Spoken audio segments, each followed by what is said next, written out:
O lugar que é bom pra mim é onde eu quiser estar.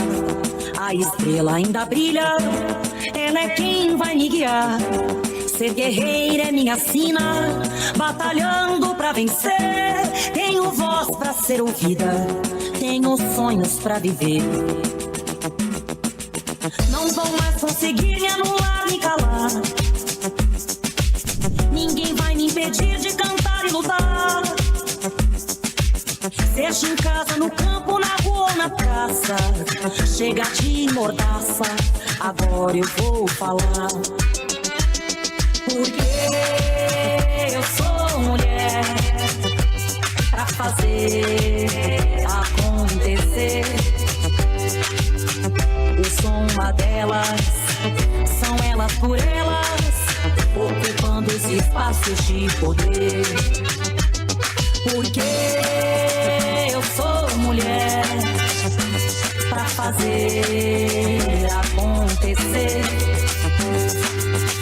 Eu sou uma delas, são elas por elas, ocupando os espaços de poder.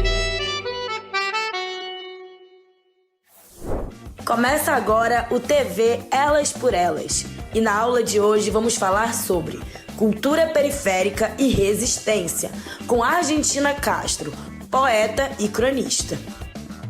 Eu me chamo Argentina Castro, sou escritora, tenho formação em Ciências Sociais, mestrado em Antropologia e tenho atuado nessas áreas, né, na área da cultura, da educação e profissionalmente assim mais atuado no campo da literatura. Eu sou uma mulher adulta da periferia, nascida e criada na periferia, né? A gente vive aqui na casa de sempre, na casa que eu fui criança, que eu fui adolescente, que eu fui jovem, aqui no Pici, precisamente na favela do Papoco, em Fortaleza. E aqui é um lugar de muitas lacunas, né? Já foi bem pior quando eu era criança, mas ainda é, né? E acho que a escrita, ela nasce talvez mais como uma escuta, né? Assim, acho que antes de escrever eu era uma boa ouvinte. Haja vista aqui na minha casa de infância, de adolescência, né? A gente não tinha as tecnologias, né? É, que temos hoje, e mesmo que se aquela época tivesse, eu não teria, porque a minha família era uma família de baixa renda, baixíssima renda. Então, a tecnologia que a gente tinha dentro de casa era os cadernos e os livros da escola, né? Os didáticos, paradidáticos não, somente os didáticos. Meu pai era um bom contador de causos, de história. Ele nasceu e se criou em fazenda, né? E veio para Fortaleza para trabalhar na construção da linha férrea.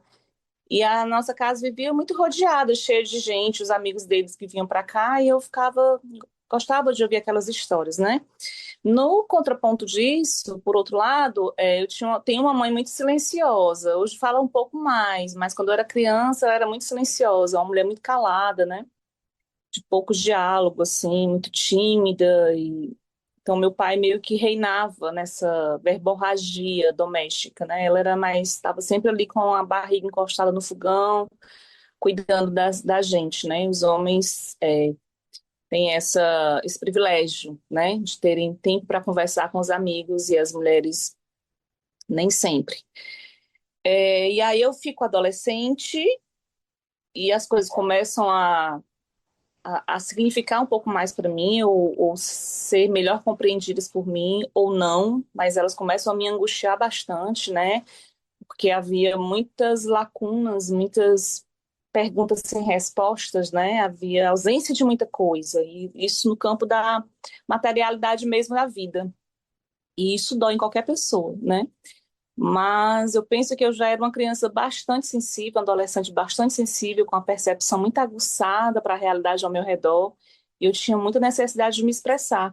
E aí eu começo, na verdade, a minha irmã mais velha, que também é poeta, Ela foi fazer um estágio no Banco do Nordeste e o Banco do Nordeste já tinha um centro cultural, né, aqui em Fortaleza. E ela me levou uma vez e eu fiquei muito encantada que eu cheguei no centro cultural, tinha uns painéis, né, umas artes visuais, artes plásticas lá. E eu fiquei muito encantada com aquelas imagens. E aí depois ela me ensina a fazer arte colagem. Então eu acho que eu começo assim com arte colagem em casa, né? Mas acho que talvez como um processo criativo e terapêutico também. E a música sempre teve muita presença na minha casa. Eu tinha uma radiola, né, aquelas antigas de vinil, meu pai colocava, a gente ouvia música, a gente dançava forró com meu pai. Mas a gente sempre escutou músicas muito bacanas, né, dentro de casa.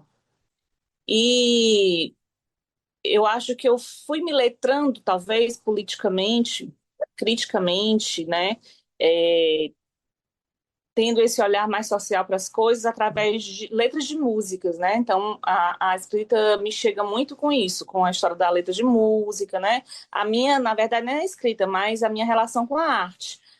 Ouvindo músicas, refletindo sobre as músicas, eu ouvia muito Legião Urbana, eu ouvia muito Titãs, né? Ira, e essas músicas me faziam pensar muito, dizia muito respeito sobre essa minha realidade, a realidade de então, né? Então, música, arte colagem, né? A oralidade. Eu vou caminhando, começo inicialmente a minha relação com a arte por aí. E aí, em 2016, eu já adulta, e fazendo um mestrado na Federal da Bahia, recebi a notícia de que o filho de uma amiga de infância havia, havia sido assassinado aqui na comunidade, né? E eu não estava em Fortaleza, estava em Salvador. É, Também já tinha perdido um aluno, já nesse período eu estava dando aula, tinha perdido um aluno também para essas questões de ordem da violência urbana. E essas perdas me doeram bastante, né? Então, eu volto para Fortaleza e aí penso em criar um espaço de arte e cultura dentro da comunidade. Porque aqui na casa da minha mãe, eu tenho um terreno grande, um quintal, digamos assim. A gente já tinha, né? A gente já tinha muitos livros, porque a gente foi acessando com muita dificuldade, né? É, a universidade, apesar de toda a pobreza, né? Ir para a aula e estudar era uma coisa que muito importante para meu pai e para minha mãe. Meu pai tinha uma carroça, ele fazia frete e ele colocava a gente nessa carroça e levava a gente para a aula, né? Colocava um sofá vermelho em cima da carroça e levava a gente para a aula. Ainda hoje lembro disso, né? Então era muito importante que a gente fosse para a aula, mesmo que fosse de carroça, não fosse de carro, né? Ou de bicicleta, enfim, ou a pé, né? Ele queria dar o mínimo de conforto para a gente. Mas ir para a aula tinha que ir. Podia faltar qualquer coisa, comida, qualquer coisa, mas tinha que ir para a aula.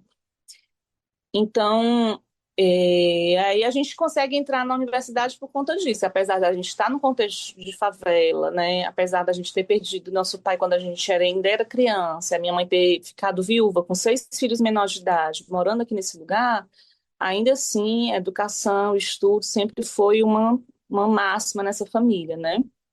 Ela aguentou muitos perrengues, mas nunca deixou a gente, permitiu que a gente saísse, né, desse circuito da educação, graças a Deus.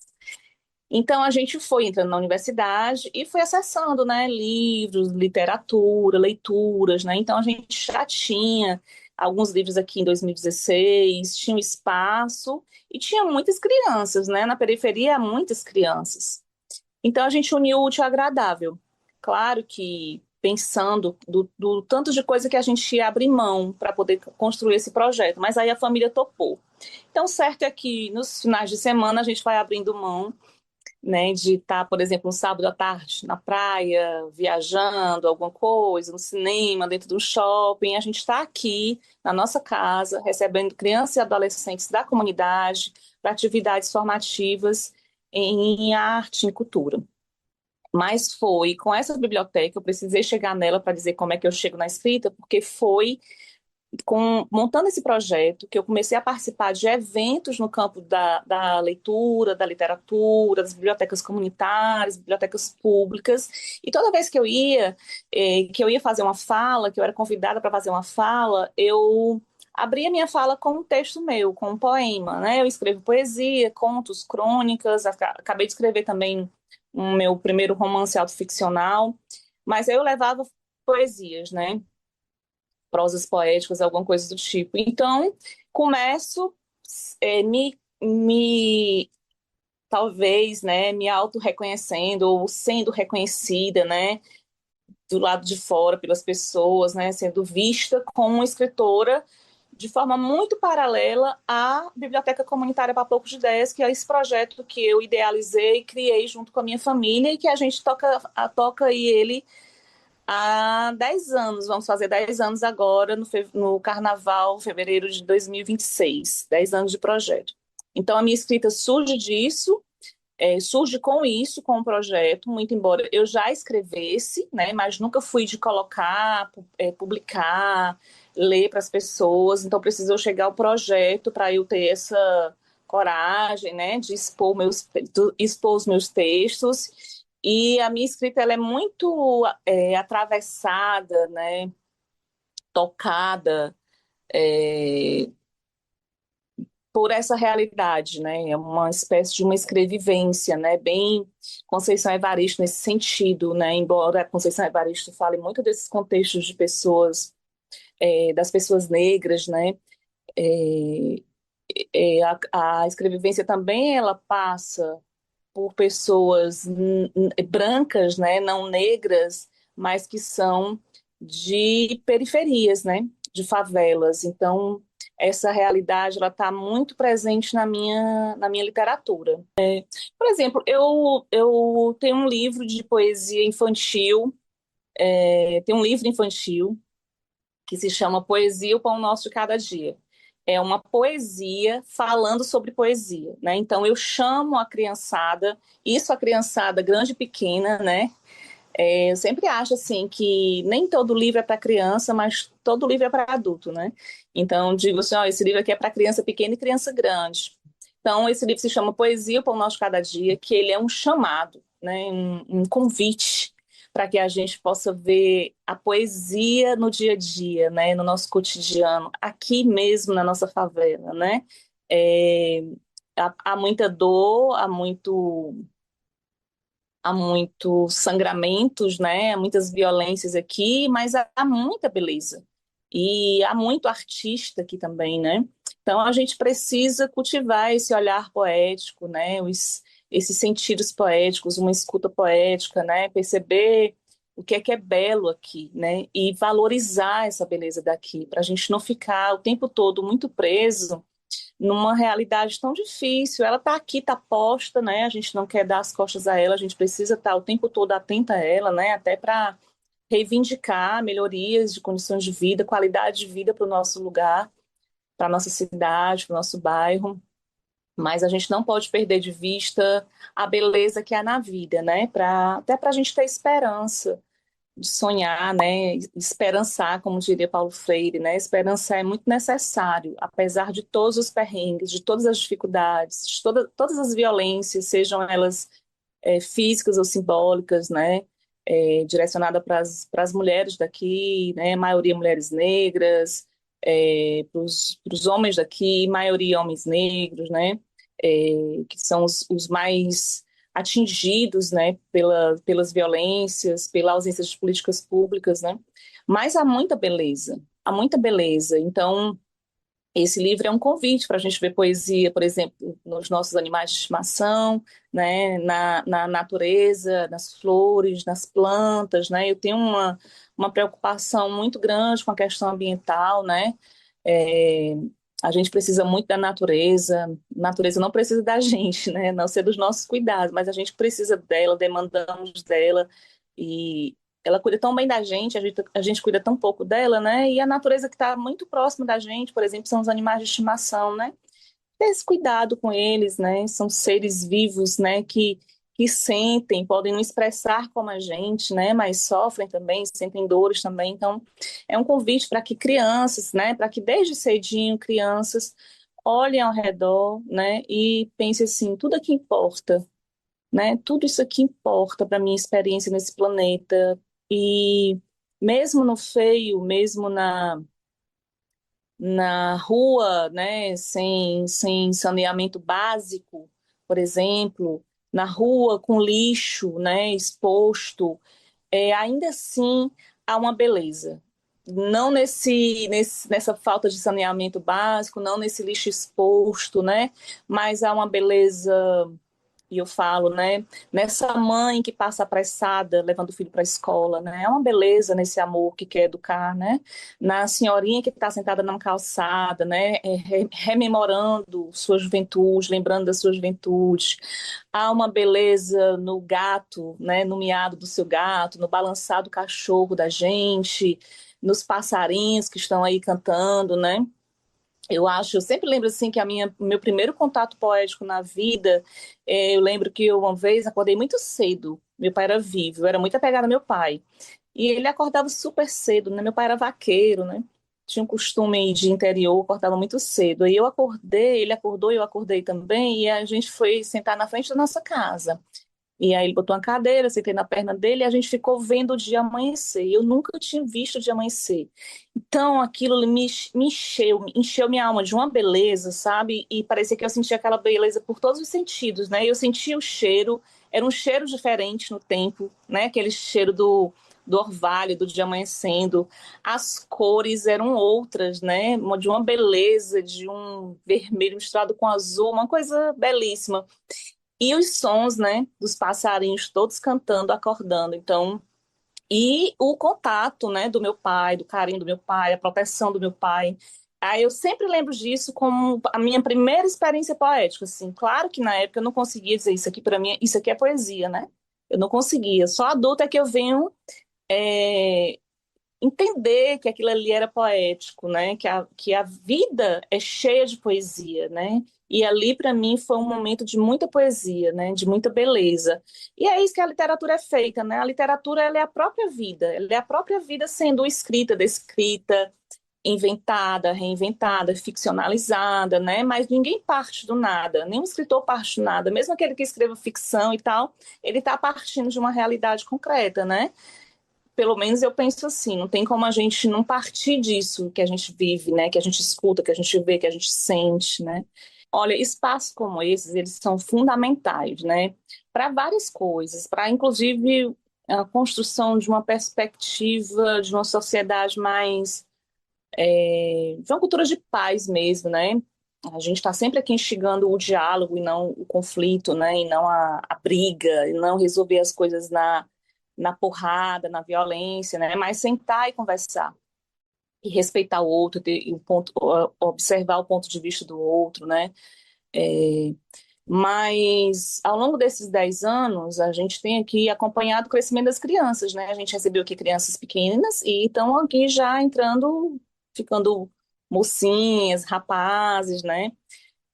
Tem dois aqui que já estão na universidade, e fazendo teatro, né? E dizendo que nós influenciamos nessa escolha, nessa decisão.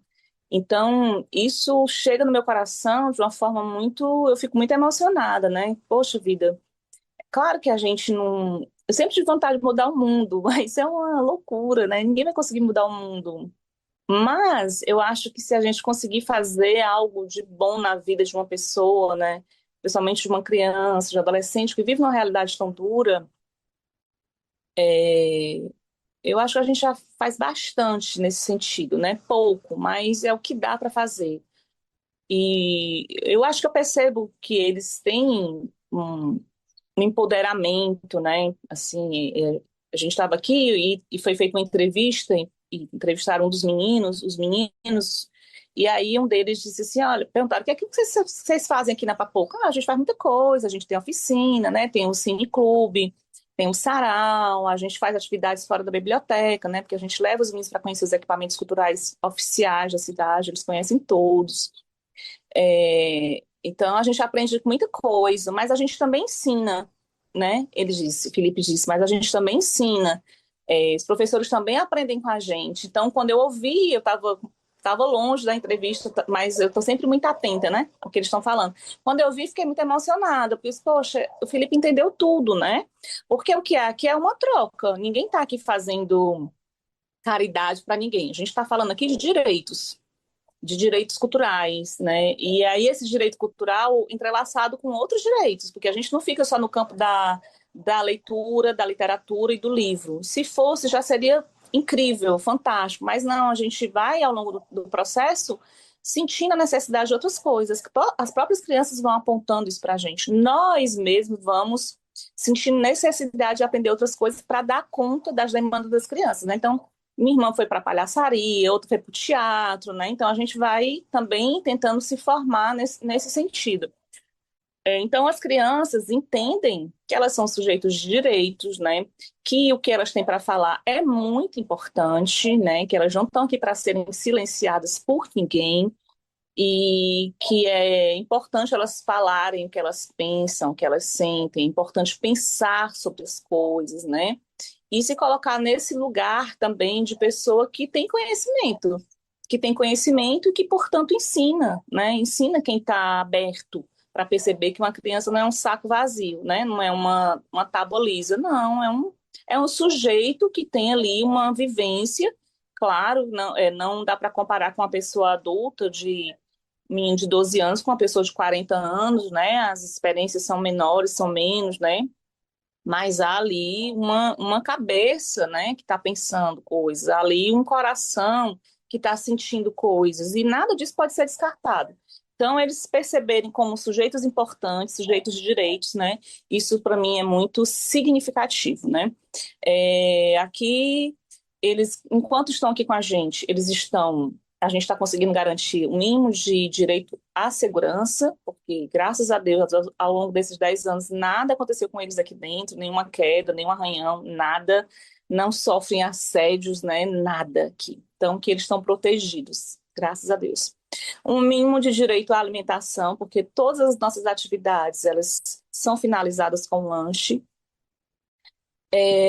Direito a saúde mental, a gente tem uma parceria aqui com uma psicóloga, uma amiga, Lisiane Forte, né? Que aí quando qualquer demanda de criança ou de familiar, da mãe da criança, qualquer situação mais assim no campo de um adoecimento psicológico, psíquico, né? Uma ansiedade, uma depressão, alguma coisa, a gente já aciona a Lisiane, né? Já tem ali um atendimento. Eles têm também um atendimento priorizado no posto de saúde, no atendimento odontológico, tá? Então, as nossas crianças são cadastradas, né? E, frequentemente, eles são chamados lá para fazer uma profilaxia, um tratamento dentário com prioridade. E o direito à cidade também, porque eles saem daqui e vão conhecer os equipamentos culturais da cidade, coisa que eu não conheci quando eu era criança, quando eu era adolescente, eu vim conhecer muitos equipamentos culturais já quando eu estava adulta, né? Então, isso para mim é uma coisa muito linda. Vê-los conhecendo o Cine São Luís, museu, teatro, centros culturais, né? Sábado retrasado mesmo, a gente teve na Caixa Cultural, eles foram participar de 2 mediações de leitura, foram ver a exposição da Anísia da Silveira, né? Então, eles têm acesso a muita coisa bacana, muita coisa incrível, né? Que serve aí de base, de mola, né? Para ativar sensibilidades neles, né? Para ativar sonhos, ativar leituras, né? Outras de mundo, que não essa leitura aqui tão pesada dessa realidade, né? Desse lugar aqui que a gente vive, que falta tanta coisa, né? Sobra muita coisa ruim e falta muita coisa boa aqui nesse lugar. Então, eu acho que a curto, médio e longo prazo, um projeto como esse, uma biblioteca comunitária, é um caldeirão de esperança, sabe? Um caldeirão de criar sonhos, de forjar sonhos. A gente fica aqui em frente ao muro da UFC, do campus do PC da UFC, e ocasionalmente eu abro o portão, chamo todos eles. Vocês estão vendo aquele muro ali? Aquele muro ali é de quê? É da UFC. O que é a UFC? É a universidade. O que é que a gente faz lá? Aí, enfim, vou construindo essa conversa com ele só, pois aquele muro ali é para todo mundo atravessar ele daqui a pouquinho, daqui a uns anos, para vocês estudarem lá. Eu quero todo mundo aqui estudando na UFC, né? Claro, obviamente que a gente entende que nem todo mundo tem esse interesse de entrar na universidade, né? De ter esse tipo de escolarização. de nível superior, e a gente tem que respeitar também, mas isso não quer dizer que essas pessoas elas precisem viver de forma tão danosa, só porque elas não têm um nível superior, né? Eu acho isso uma coisa muito injusta do nosso sistema, né? De vida, da estrutura dessa nossa sociedade, né? Por que que pessoas que não estudaram, não alcançaram um nível superior, por N situações, a gente sabe que a nossa história ela é cheia de injustiças sociais, né? Então, pessoas que não conseguiram chegar no ensino fundamental porque não conseguiram estudar, não é porque não queriam, tinham até vontade, mas não conseguiam, porque tinham que estar trabalhando dentro de uma casa, como empregada doméstica, né? Enfim, uma série de coisas eram proibidas por pais, né? Enfim, e não tiveram esse direito, quer dizer, essa pessoa tem que passar uma vida toda numa situação de vulnerabilidade social porque não conseguiu se escolarizar? Acho que não, né? Eu acho que a gente tem que lutar, nós que temos uma alma, uma cabeça esquerda, de esquerda, a gente sonha com isso, né? Sonha com uma sociedade que todo mundo viva muito bem, né? Não tem porquê. Hoje mesmo eu vi uma matéria de um jurista, uma pessoa que trabalha na área da justiça, que ganha R$ 60.000 por mês e que estava explorando há mais de 3 décadas a sua trabalhadora doméstica, né? A mulher não recebia salário, com problemas de visão, problemas de não fala, não se escolarizou, e ele ganhando R$ 60.000 por mês e essa pessoa recebendo nada na casa dele. Quer dizer, há muitas injustiças e a gente precisa para acabar, né, com elas, descobrir onde é que elas estão existindo e saná-las, né? E se a gente ficar muito calado e não se movimentar, as coisas vão continuar e a gente não está aqui para isso, né? Para tolerar esse tipo de violência. Tem muitas coisas a serem feitas, né? Fiscalização das leis de tudo, do trabalho do trabalhador, das condições de trabalho, melhorar as leis, né? E dar a César o que é de César nesse sentido, né? Se você for uma pessoa que cometeu injustiça, que causou danos à vida de outra pessoa, não importa a sua escolaridade, não importa o seu poder político, não importa o seu poder simbólico, não importa o seu poder econômico, você tem que arcar com isso, com as consequências disso, né? E eu acho que uma questão de equiparação de renda, ela é muito necessária. A gente precisa de muitas reformas, né? E uma delas aí, essas reformas que diz respeito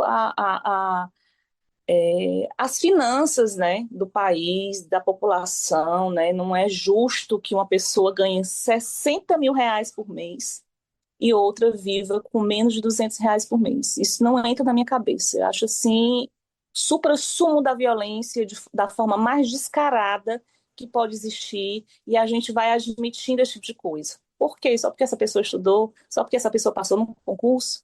Entende? Ela é melhor do que eu em quê, né? Por que que ela tem que comer melhor do que eu, né?